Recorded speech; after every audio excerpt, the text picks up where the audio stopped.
성도 여러분, 유명하다는 말, 여러분 어떤 말입니까? 유명하다, 이것은 어떤 뜻입니까? 문자 그대로 유명하다, 이 말은 한 번쯤 생각해 보셨는지 모르겠는데 널리 그 이름이 알려져 있다라는 뜻입니다. 명성이 자자하다, 즉 이름이 널리 알려져서 모르는 사람이 없을 정도이다라는 뜻으로도 사용이 됩니다. 그렇다면 어떤 사람이 과연 유명한 사람일까요?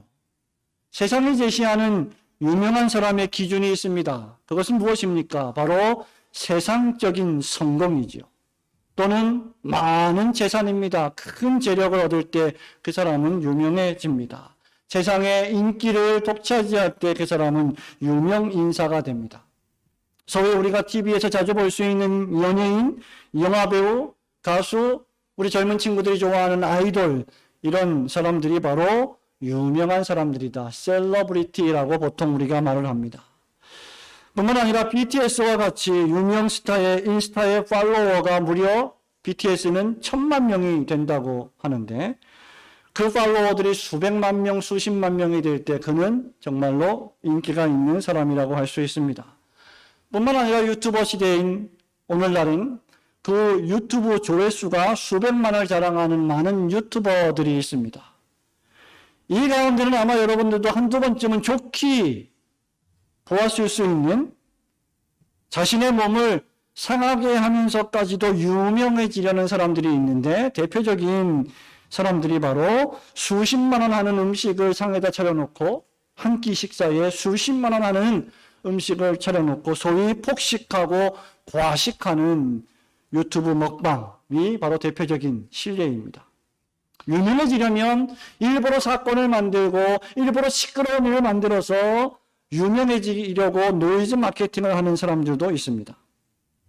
말하자면 세상에서 말하는 유명함은 적어도 많은 사람들이 알아봐주고 인정해주고 떠받드는 사람, 그런 사람이 유명한 사람이죠.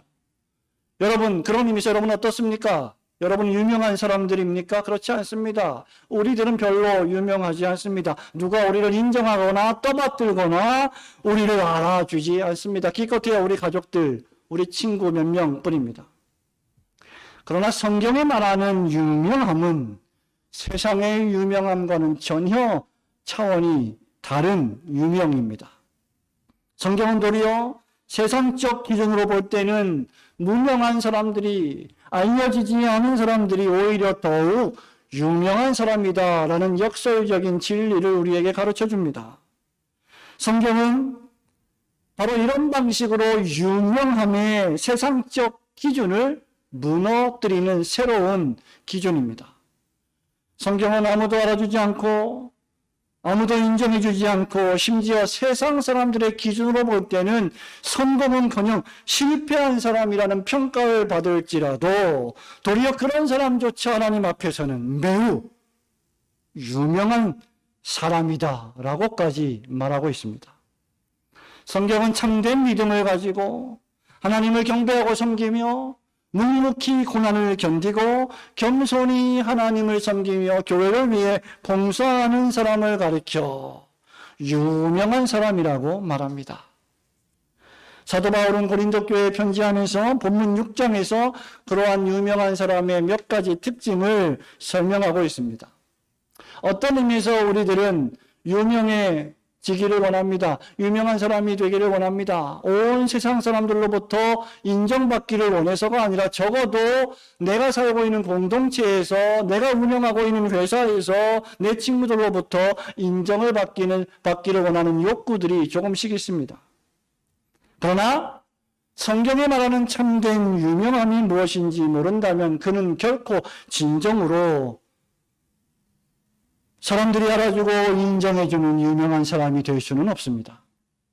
오늘 무명한 자 같으나 유명한 자라는 제목으로 어떤 사람이 진정으로 유명한 사람인지 하나님 말씀을 통해 함께 은혜 받기를 원합니다. 첫 번째로 어떤 사람이 유명한 사람입니까? 죽은 자 같지만, 죽어버린 것 같지만 하나님의 은혜로 구원을 얻어 지금 살아있는 사람이 유명한 사람입니다. 우리 9절 말씀을 한번 같이 읽어봅니다. 9절 시작. 무명한 자 같으나 유명한 자요, 죽은 자 같으나 보라 우리가 살아있고. 아멘. 거기까지. 예. 무명한 자 같으나 유명한 자요, 죽은 자 같으나 보라 우리가 살아있고, 징계를 받는 자 같으나 죽임을 당하지 아니하고 라고 바울이 말하고 있습니다. 사도 바울은 자신이 일단 자기 자신이 무명한 자 같으나 유명한 자요, 이어서 죽는 자 같으나 살아있다라고 말합니다. 여기 살아있다라는 이 문장 앞에 어떤 문장이 있습니까? 보라, 보라라고 하는 명령어가 있습니다. 보라는 말은 독자들이나 청중들의 주의와 관심을 집중시킵니다. 보라, 우리가 여전히 살아있다. 지금 우리가 죽지 않고 살아있다는 것을 강조하는 표현입니다. 우리가 죽은 것 같은데 사실은 우리가 죽지 않고 여전히 호흡하며 살고 있다라고 사도는 말합니다. 바울이 이 말을 한 것은 사도 바울이 복음을 전하다가 여러 번 감옥에 갇혔고 돌에 맞았고 많은 유대인들에게 폭행을 당했습니다. 거의 죽을 뻔한 고비를 넘기고 또 사형 집행을 당할 뻔한 위기도 넘겼던 경험에서 우러나오는 말입니다. 실제로 바울은 사도행전 19장에 따르면 바울이 사람의 손으로 만든 우상 신들은 참된 신이 아니다. 에베소에서 아데미 신전 신상을 만들고 돈벌이를 하며 생계를 유지했던 수많은 우상 숭배자들이 가득했던 도시에서 사람이 만든 우상 성상들은 신이 아니다 라고 말하므로 에베소 사람들에게 붙잡혀서 거의 죽을 뻔한 그런 적이 있었습니다. 하지만 그는 주님의 간섭하심으로 또다시 살아남았고 돌에 맞았어도 성도들의 교회의 지극한 돌봄으로 치료받아 또 살아났고 또 일어나 복음을 전했습니다. 여러분, 이것을 우리가 설교로 글자로 활자로 들으니 보니 실감이 나지 않지만 여러분이 예수를 믿는다고 세상 사람들이 여러분에게 돌을 던지고 그 돌에 맞아 거의 기절하고 죽을 지경에 이르렀다고 한번 생각해 보십시오. 여러분 중에 과연 얼마나 많은 사람들이 계속하여 주님을 따를 결정을 하겠습니까? 바울은 그런 여러 가지 어려운 곤란과 환난 가운데서도 여전히 또다시 일어나 복음을 전하는 사명자의 길을 걸어갔습니다. 이어서 말하기를 바울은 자신이 징계를 받는 것 같지만 사실은 죽임을 당하지 않으므로 하나님께서 자기 자신을 하나님 나라와 예수 그리스도의 십자가 복음을 전파하는 사명자로 지금도 여전히 살게 하시고 있다는 사실을 확신했습니다. 이런 일이 어떻게 가능하겠습니까? 바울에게 벌어졌던 일들이 여러분에게 벌어진다면 여러분도 바울처럼 그렇게 계속하여 맞고 죽을 환경 속에서도 또다시 일어나 예수를 믿고 복음을 전하겠습니까? 만일 그렇다면 그런 일은 어떻게 가능해지겠습니까? 바로 바울이 구원의 주 예수 그리스도를 만났기 때문입니다. 바울이 예수님을 믿었기 때문입니다. 여러분, 예수님을 만난 사람이 얼마나 어떻게 강력하게 변할 수 있는지 우리는 사도 바울을 통해서 그것을 극명하게 볼 수 있습니다. 예수님을 믿고 믿음으로 변화된 사람을 보라라고 할 때 사도 바울을 보면 되는 것입니다. 바울은 예수 그리스도의 복음을 전하는 일에 있어서 어디까지 각오했는지 아십니까? 자신의 생명을 조금도 귀한 것으로 여기지 아니할 각오를 했습니다. 에베소의 미레도에서 바울이 에베소 교회 장로들을 청하여 고별 설교를 할 때 사도행전 20장 24절에서 이렇게 말하죠.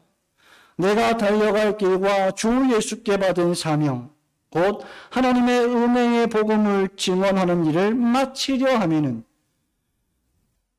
나의 생명조차 조금도 귀한 것으로 여기지 아니하노라.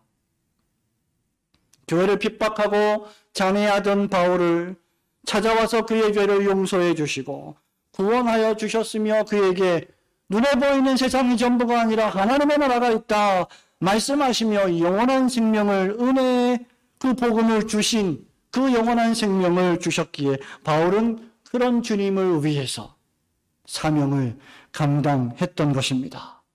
그리고 그 은혜의 복음을 전하는 일에 자신의 생명조차 아끼지 않았던 것입니다. 왜냐하면 예수님 때문에 죽었던 자신이 다시 살아났기 때문입니다. 이렇게 은혜의 복음을 위하여 사는 바울을 하나님은 평생 동안 이 모양 저 모양으로 돌보아 주셨습니다. 하나님은 그리스도 안에서 여러분의 죄를 깨끗이 씻어주시고 여러분의 마음에 믿음을 주시고 그 믿음으로 하나님의 나라가 있음을 깨닫게 하시고 예배를 드리며 이제 그 하나님의 나라를 위하여 살아가게 바꾸어 주셨습니다. 믿으시기를 주님의 이름으로 축원합니다. 지금 여러분이 눈 뜨고 호흡하며 살아가고 있는 것은 철저하게 구원의 복음을 우리에게 선물로 주신 하나님의 은혜 때문입니다. 바울은 에베소서 2장 1절에서 죄와 허물로 죽었던 우리를 하나님이 살리셨습니다 라고 고백했습니다.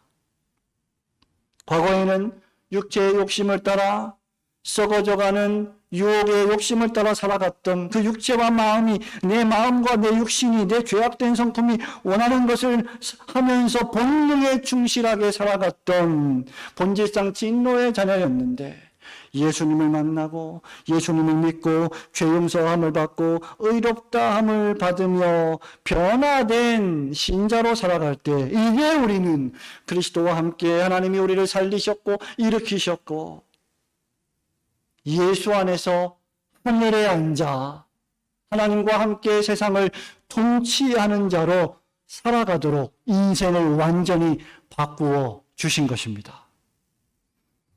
바울은 계속해서 에베소서 2장 10절에서 이렇게 믿음으로 구원을 얻은 사람, 즉 성도가 된 자만이 진정으로 선한 일, 착한 일을 할 수 있는 사람이라고 말합니다. 그러므로 성도 여러분, 다시 한번 여러분의 생각을 바꾸어 보십시오. 누가 유명한 사람입니까? 우리 하나님께서 그리스도 안에서 구원하여 주신 성도가 진정으로 유명한 사람입니다. 나를 향하신 놀라운 구원의 은혜를 깨달은 사람만이 진정으로 유명한 사람입니다. 요한계시록 3장 5절에서 사도 요한은 이렇게 말합니다. 이기는 자는 이와 같이 흰옷을 입을 것이요 내가 그 이름을 생명책에서 지우지 아니하고 그 이름을 내 아버지 앞과 그의 천사들 앞에서 시인하리라. 누가 유명한 사람일까? 천지만물을 창조하신 창조의 하나님 아버지께서 그 이름을 인정하시고 생명책에 기록된 그 이름을 불러주시는 사람이 궁극적으로 유명한 사람입니다. 아무리 세상에서 유명하다 할지라도 생명책에 기록되지 않고 예수님을 믿지 않은 사람은 결코 참되게 유명하다 말할 수 없습니다. 그리스도를 믿음으로 생명책에 기록된 성도, 그 믿음으로 신앙의 분투를 통해 승리하는 성도의 이름을 우리 하나님 아버지께서 날마다 그리고 특별히 마지막 심판의 날에 그 이름을 불러 주실 것입니다. 마지막 날에 심판의 나팔 불 때 우리 주 하나님께서 불러주실 그 이름이야말로 진정으로 유명한 사람의 이름이 될 것입니다. 그리스도 예수 안에 있는 참된 성도만이 참으로 유명한 사람이라는 이 성경의 증언을 여러분 마음에 심으시고 항상 생각이나 말이나 일에 있어서 오직 주님을 믿는 믿음으로 오직 믿음으로만 살아가시는 성도들이 되시기를 주님의 이름으로 축원합니다. 두 번째로 어떤 사람이 유명한 사람입니까? 근심하는 자 같지만 근심 걱정하는 것 같지만 고난을 견디며 기쁨으로 주의 일을 항상 하는 자가 유명한 사람입니다. 10절 말씀 한 번 더 읽어볼까요? 10절 근심하는 자 같으나 시작 가난한 자 같으나 아무것도 없는 자 같으나 모든 것을 가진 자로다. 아멘. 우리 3절, 4절, 5절도 읽어볼까요? 3절 시작. 우리가 이 직분이 무엇이든지 아무에게도 꺼리끼지 않게 하고 오직 모든 일에 하나님의 일꾼으로 자천하여 많이 견디는 것과 환난과 궁핍과 고난과 매맞음과 다침과 난동과 수고로움과 자지 못함과 먹지 못함 가운데서도 하나님의 능력으로 의의 무기를 좌우하여 사명을 감당했던 자, 그들이 진정으로 예수 안에서 유명한 사람들입니다. 바울은 3절에서 자신이 받은 이 사도의 직분이 사람들로부터 비방을 받지 않게 하려고 늘 조심했고 누구에게든지 꺼리끼지 않게 행동했다라고 말합니다. 바울은 자신의 위선적이며 죄악된 행동으로 복음이 회방을 받지 않게 자신의 삶을 살피며 헌신했습니다. 말과 생각과 행동에 있어서 늘 자신의 욕망과 본능이 추구하는 대로가 아닌 하나님의 뜻대로 살아가도록 겸비했습니다. 그리고 이 복음을 위하여 그는 고난당할 때 그것을 기꺼이 참고 견디어냈습니다.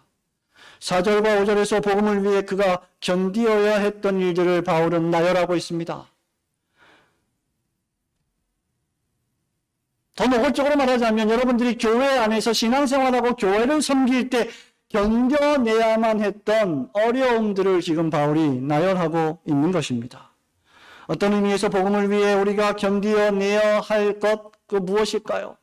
여러분, 그것은 견디는 것, 일단 견디는 것 그 자체라고 할 수 있습니다. 그 견디는 내용들이 무엇이든 간에 그 전에 이미 우리는 견디어내어야 한다. 어떤 의미에서 저는 목회를 7년밖에 하지 않았습니다만은 20년 가까이 신학교에서 강의를 하고 또 여러 가지 교육 목사, 협동 목사로 교회 목회에 직간접적으로 관여를 했습니다만 어떤 의미에서 목회는 또 가르침은 인내하는 견디는 것이라고 생각을 합니다.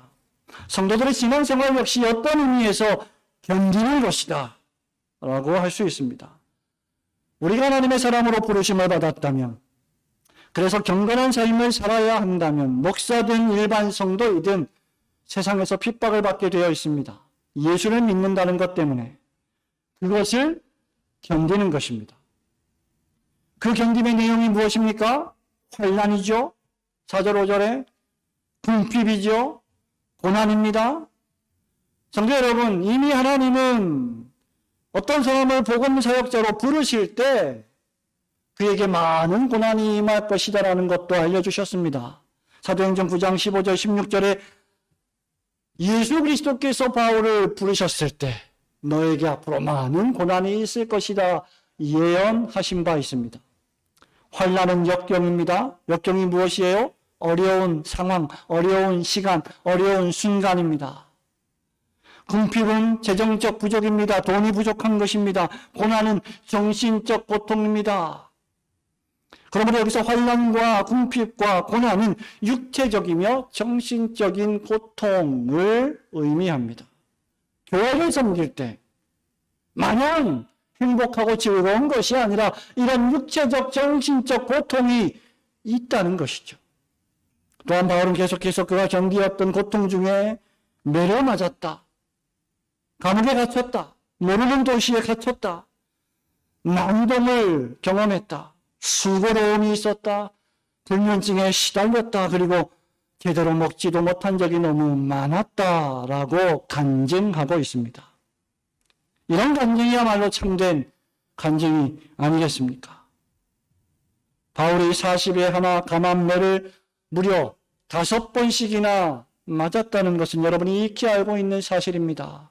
40에 하나 감암매를 5번 맞았다는 것은 거의 죽을 지경에 이르렀다는 것이죠. 성도 여러분, 이것이 우리가 매일매일 읽는 신약 성경에서 발견하는 바울이 당한 고난입니다. 이것이 여러분들이 매주마다 설교를 듣는 그 설교의 내용 중에 나오는 고난의 참상입니다.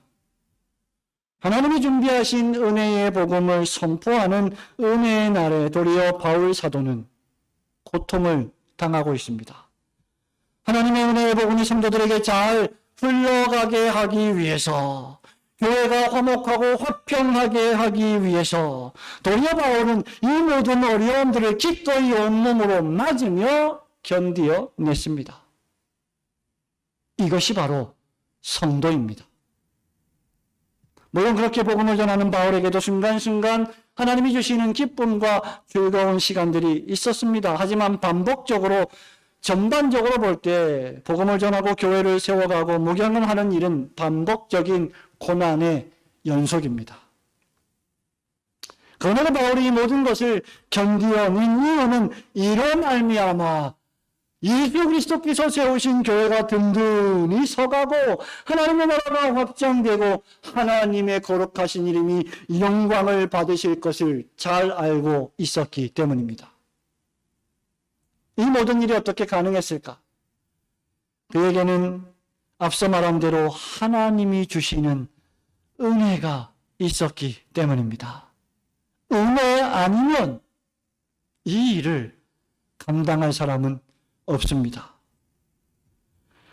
바울은 그 은혜의 결과가 6절, 7절에서 7가지로 나타난다고 말하는데 깨끗함, 지식, 오래 참음, 자비함, 성령의 역사하심, 거짓이 없는 사랑, 그리고 진리의 말씀이라고 했습니다. 이것이 바울의 무기였습니다. 바울이 고난을 견디며 교회를 목양할 때 바울이 사용했던 무기는 협박도 아니요, 폭언도 아니요, 짜증도 아니요, 불평과 원망도 아니요, 7가지의 귀한 내적인 성품이었습니다. 그래서 주의 일은 내 생각이나 내 계획이 아니라 주님이 주신 은혜로 하는 것입니다. 얼마나 많은 성도들이 내 생각으로, 내 기분대로, 내 감정대로 신앙생활을 하면서 어려움에 직면합니까? 오늘날 교회의 신자들이 교회를 대할 때 이런 마음가짐이 있어야 합니다. 이런 7가지의 내적인 능력이 있어야만 4절과 5절의 9가지의 육체적, 정신적 고난과 고통을 견디어낼 수 있는 것입니다. 성도 여러분, 교회를 섬기는 일은 결코 쉬운 일이 아니에요. 그것은 수고로운 일이고 신경이 곤두서는 일이고 고통스러운 일이고 근심하는 일이 많고 마음이 잠자지 못하는 일입니다. 그래서 교회 깊숙이 들어와 교회를 섬기는 직분을 받지 않으려고 하는 사람들이 있는지도 모르겠습니다. 하지만 여러분, 영광스럽고 가장 복되며 가장 기쁘고 가장 즐거운 일이 교회를 섬기는 일입니다. 왜냐하면 교회는 그리스도의 신부이기 때문입니다. 장차 완성될 하나님의 나라 천국이기 때문입니다. 성도 여러분 지금 생각해 보시기 바랍니다. 나는 지금 어떤 고난을 주를 위하여 겪고 있는가?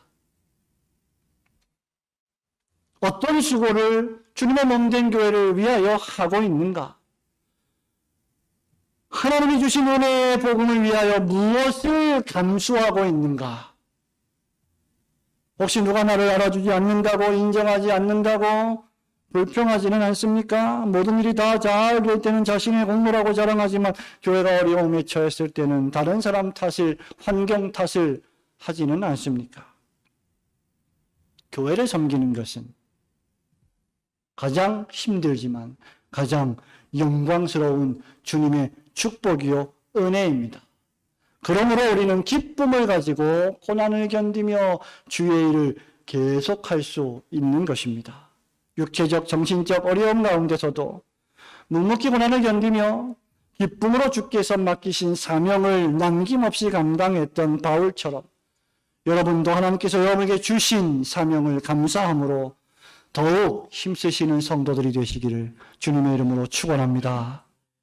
마지막으로 누가 유명한 사람일까요? 비록 내가 넉넉하지는 않지만, 물질적으로 넉넉하지는 않지만 많은 사람을 부유하게 하는 모든 것을 가진 사람, 그가 바로 유명한 사람입니다. 여러분 10절 말씀 한 번 더 읽어볼까요? 10절 근심하는 자 같으나 시작. 근심하는 자 같으나 항상 기뻐하고 가난한 자 같으나 많은 사람을 부유하게 하고 아무것도 없는 자 같으나 모든 것을 가진 자로다. 아멘. 바울은 그리스도인을 가리켜서 가난한 자 같은데 눈으로 볼 때는 저 사람 참 별로 가진 것도 없어 보이고 매우 가난한 것처럼 보이는데 사실상 모든 것을 가진 사람이다 라고 평가하고 있습니다.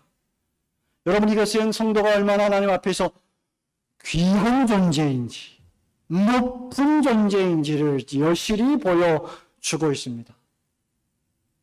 여러분, 그래서 우리는 여러분 자신을 볼 때 여러분의 눈으로 보아서는 안 되고 하나님의 눈으로 볼 줄 알아야 합니다. 이스라엘 백성들이 자기 자신의 눈으로 자기를 보았을 때 그 큰 안악잔소 앞에서 조그만한 곤충 메뚜기처럼 보였던 것을 여러분 잘 기억하고 있을 것입니다. 그러나 하나님이 보실 때는 강한 군사였습니다.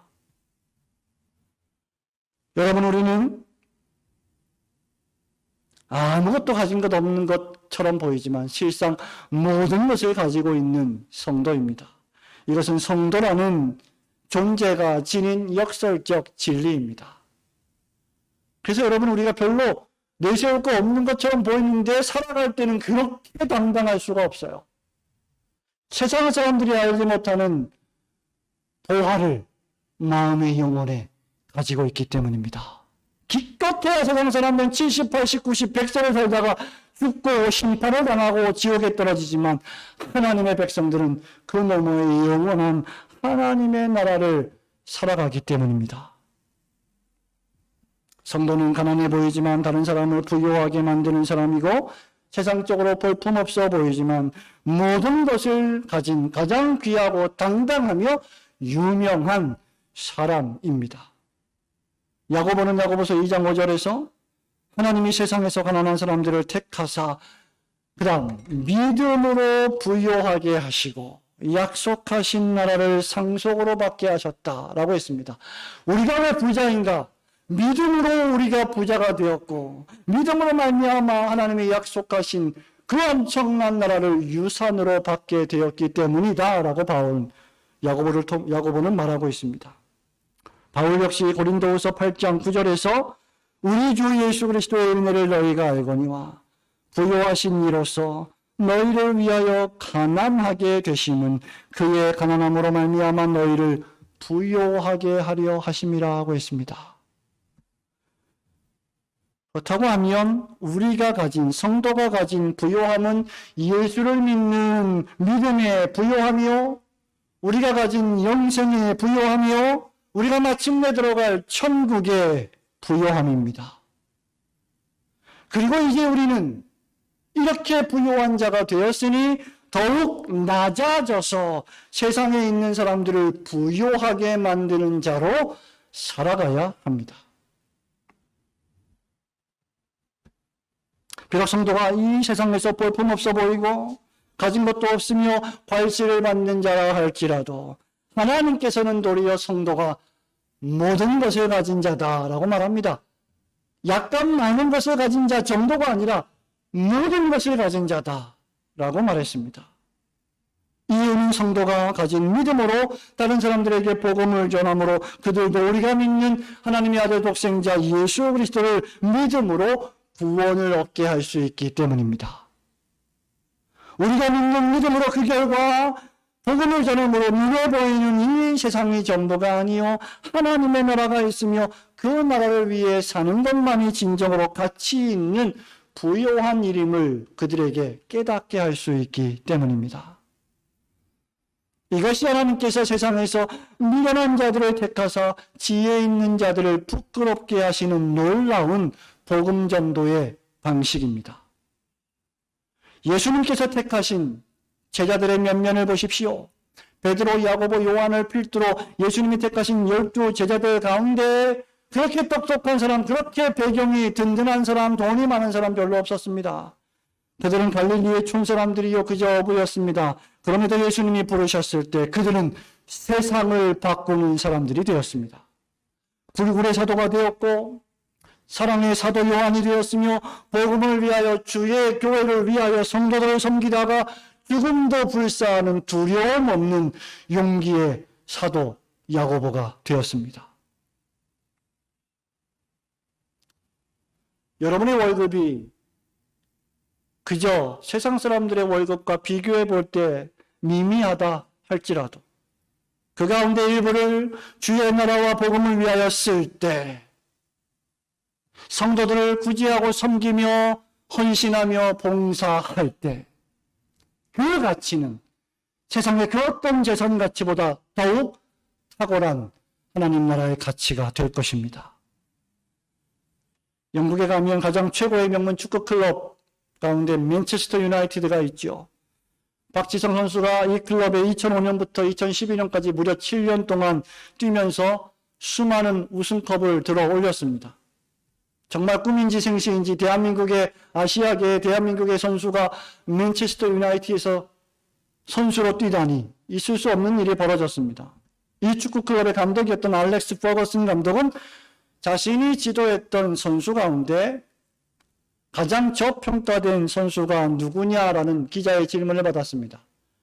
그때 주저함 없이 퍼거슨 감독은 박지성 선수가 가장 저평가된 선수이다. 심지어 박지성 선수는 세계의 가장 월드 클래스의 선수이지만 박지성 선수 본인만이 그것을 모르고 있다라고 말할 정도였습니다.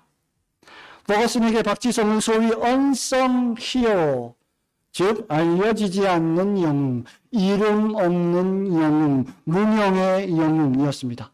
여러분, 영웅인데 어떻게 무명이라니요? 무명의 영웅이 논리적으로 앞뒤가 맞지 않지 않습니까? 축구 감독이 가장 좋아하는 유형의 선수는 박지성 같은 선수입니다.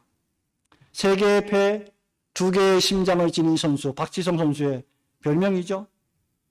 경기장 이곳 끝에서 저쪽 끝까지 모든 곳에 출연해서 상대 공격수들을 힘들게 하고 공격을 못하게 하며 자기 팀 선수들이 편하게 공격할 수 있는 수많은 기회를 만들어주는 선수가 바로 훌륭한 박지성 선수였습니다. 그렇기에 수많은 축구 팬들이 박지성 선수를 존경하는 것이죠. 만약에 목회가 축구라면 목회자는 감독과 같고 성도들은 선수와 같습니다. 목회자는 부상당한 성도들을 말씀과 권면으로 치료하고 재활시킵니다. 학습세대 교육을 통하여 새 가족들을 영적 전투에 투입할 수 있는 제자로 교육합니다. 직분자 교육 등을 통해서 온갖 굳은 일을 도맡아 해야 하는 그리스도의 복음을 전하는 교회를 성장시키는, 교회를 세워가는 일에 투입시키는 제자로 힘쓰게 합니다. 이 일에 있어서 이미 그리스도의 제자된 성도들은 모범을 보여야 합니다. 교회 안에는 주전과 비주전이 따로 존재하지 않습니다. 여러분, 이런 방식으로 이 사람들은 그리스도의 장성한 분량에 충만한 데까지 다른 사람들이 잘할 수 있도록 다른 성도들을 살피고 도와야 합니다. 이미 작년에 4차례에 걸쳐서 제자 훈련이라는 제목으로 제가 여러분들에게 설교한 것을 여러분은 기억하실 것입니다. 이처럼 교회에는 목회자와 함께, 장로와 함께 일사불란하게 움직일 수 있는 수많은 이름 없는 영웅들이 필요합니다. 비록 사람들이 알아주지 않는다 할지라도 알게 모르게 굳은 일을 도맡아 하는 많은 성도들이야말로 실로 이름 없는 교회의 영웅들입니다. 바울에게도 이와 같은 영웅들이 있었어요. 바울이 혼자 복음전도 사역, 선교 사역을 감당했던 것 아닙니다. 빌립보서 4장 3절에 보면 바울이 이렇게 말합니다. 또 참으로 나와 멍에를 같이 한 내게 구하노니 복음에 나와 함께 힘쓰던 저 여인들을 돕고 또한 글레멘드와 그 외에 나의 동역자들을 도우라. 그 이름들이 생명책에 있느니라. 성도 여러분, 여기에 복음에 나와 함께 힘쓰던 동역자, 복음에 나와 함께 힘쓰던 저 여인들, 이들이 바로 이름 없는 바울의 영웅들이었습니다. 아무 대가 없이 대접을 받기보다 대접하며 성도와 주의 교회를 오른손이 하는 일을 왼손이 모르게 하듯 섬기는 사람이야말로 주의 뜻을 이루어가는 무명의 영웅입니다. 아무리 작은 일이라도 주께서 맡기신 일이라면 최선을 다하여 섬길 때 주님은 그에게 큰 일도 맡기십니다. 그러나 그 일을 소홀히 여기고 내팽개치며 대접받기만 원한다면 그는 결코 주님이 원하시는 유명한 자가 될 수 없을 것입니다. 요셉을 보십시오. 구약의 창세기에 요셉은 무명할 때 보디발의 집에서 노예로 살면서 가정 총무일을 하나님 앞에서 최선을 다하여 섬겼습니다. 그 결과 요셉은 애굽의 총리가 되었습니다. 여러분 다윗을 보십시오.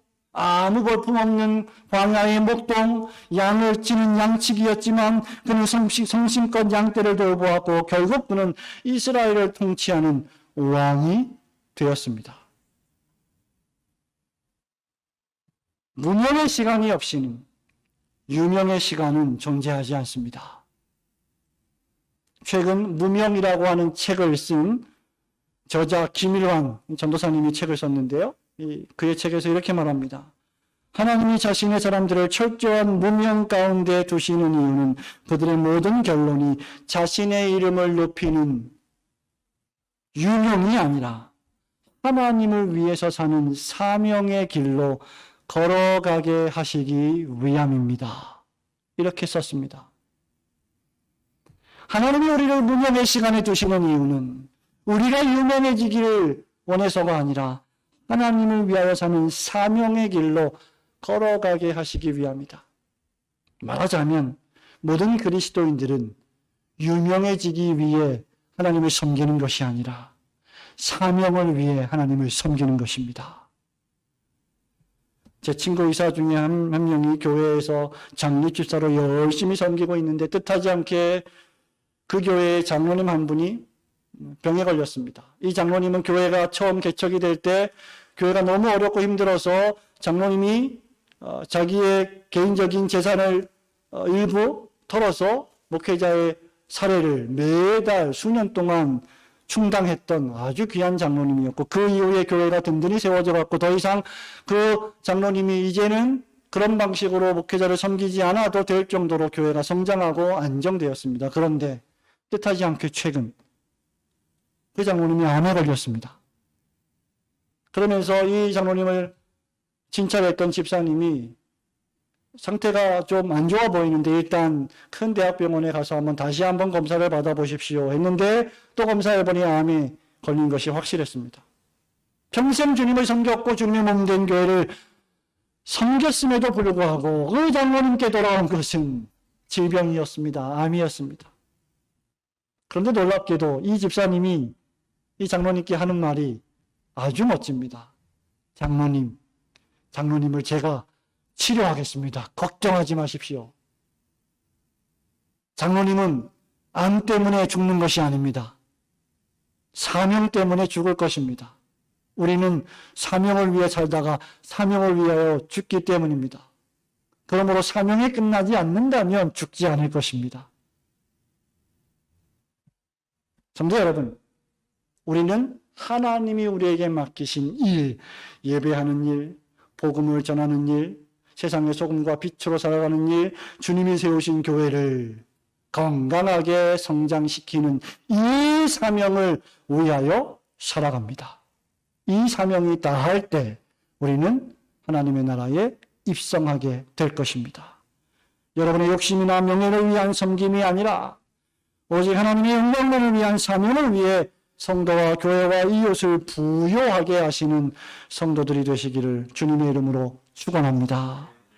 사랑하는 성도 여러분, 말씀을 맺습니다. 하나님의 은혜는 가만히 있는다고 자동적으로 쉽게 오는 것이 아닙니다. 1절, 2절에 보니 오늘이라는 이 날에 예비된 은혜는 주를 위하여 고난을 기꺼이 견디고 감내하는 자들에게 임하게 됩니다. 은혜 받을 만한 때요, 구원의 날에 우리는 은혜를 받아야 하고 구원을 얻어야 합니다. 광야가 없으면 가나안은 존재하지 않습니다. 무명의 시간이 없으면 유명의 시간은 없습니다. 그래서 바울은 하나님의 은혜를 너희가 헛되이 받지 말라고 1절에서 말한 것입니다. 우리는 유명해지기 위해 은혜를 받는 것이 아니라 하나님이 맡기신 사명을 수행하기 위해 은혜를 받아야 합니다. 이 은혜를 헛되이 받지 않으려면, 즉 은혜가 참으로 여러분의 영혼에서 은혜되게 하려면 세 가지를 명심하시고 그대로 지켜 행하십시오. 첫째, 나의 삶이 하나님이 죄로부터 구원하여 주신 선물임을, 나의 인생의 삶이 하나님이 주신 선물임을 늘 감사하는 삶을 살아가십시오. 둘째로, 여러 가지 어려움 가운데서도 기쁨으로 교회를 섬기며 주일을 감당하며 묵묵히 복음을 위하여 인내하는 삶을 살아가십시오. 마지막 셋째로, 여러분이 가진 모든 소유가 하나님 주신 것임을 깨닫고 그 모든 것으로 교회를 섬기고 내 주변의 다른 사람들을 부유하게 만드는 평화와 화목의 성도가 되십시오. 그것이 진정으로 유명해지는 비결이요, 은혜를 헛되이 받지 않는 비결입니다. 이 세상 속에서 우리는 무명한 사람이지만 그리스도 안에 있으면 우리는 유명한 사람입니다. 이 세상에서 우리는 여러 가지 일로 근심하는 사람이지만 그리스도 안에서 항상 기뻐하는 사람입니다. 이 세상에서 우리는 아무것도 가진 것 없어 보이는 사람이지만 실상은 모든 것을 가진 축복의 사람입니다. 그리스도 안에 있는 이 놀라운 부요함이야말로 성도가 이 세상을 살아가는 참된 인생의 비결임을 깨닫고 길을 펴고 당당하게 이 세상을 주님 오실 때까지 살아가시는 지혜로운 성도들이 되시기를 주님의 이름으로 축원합니다.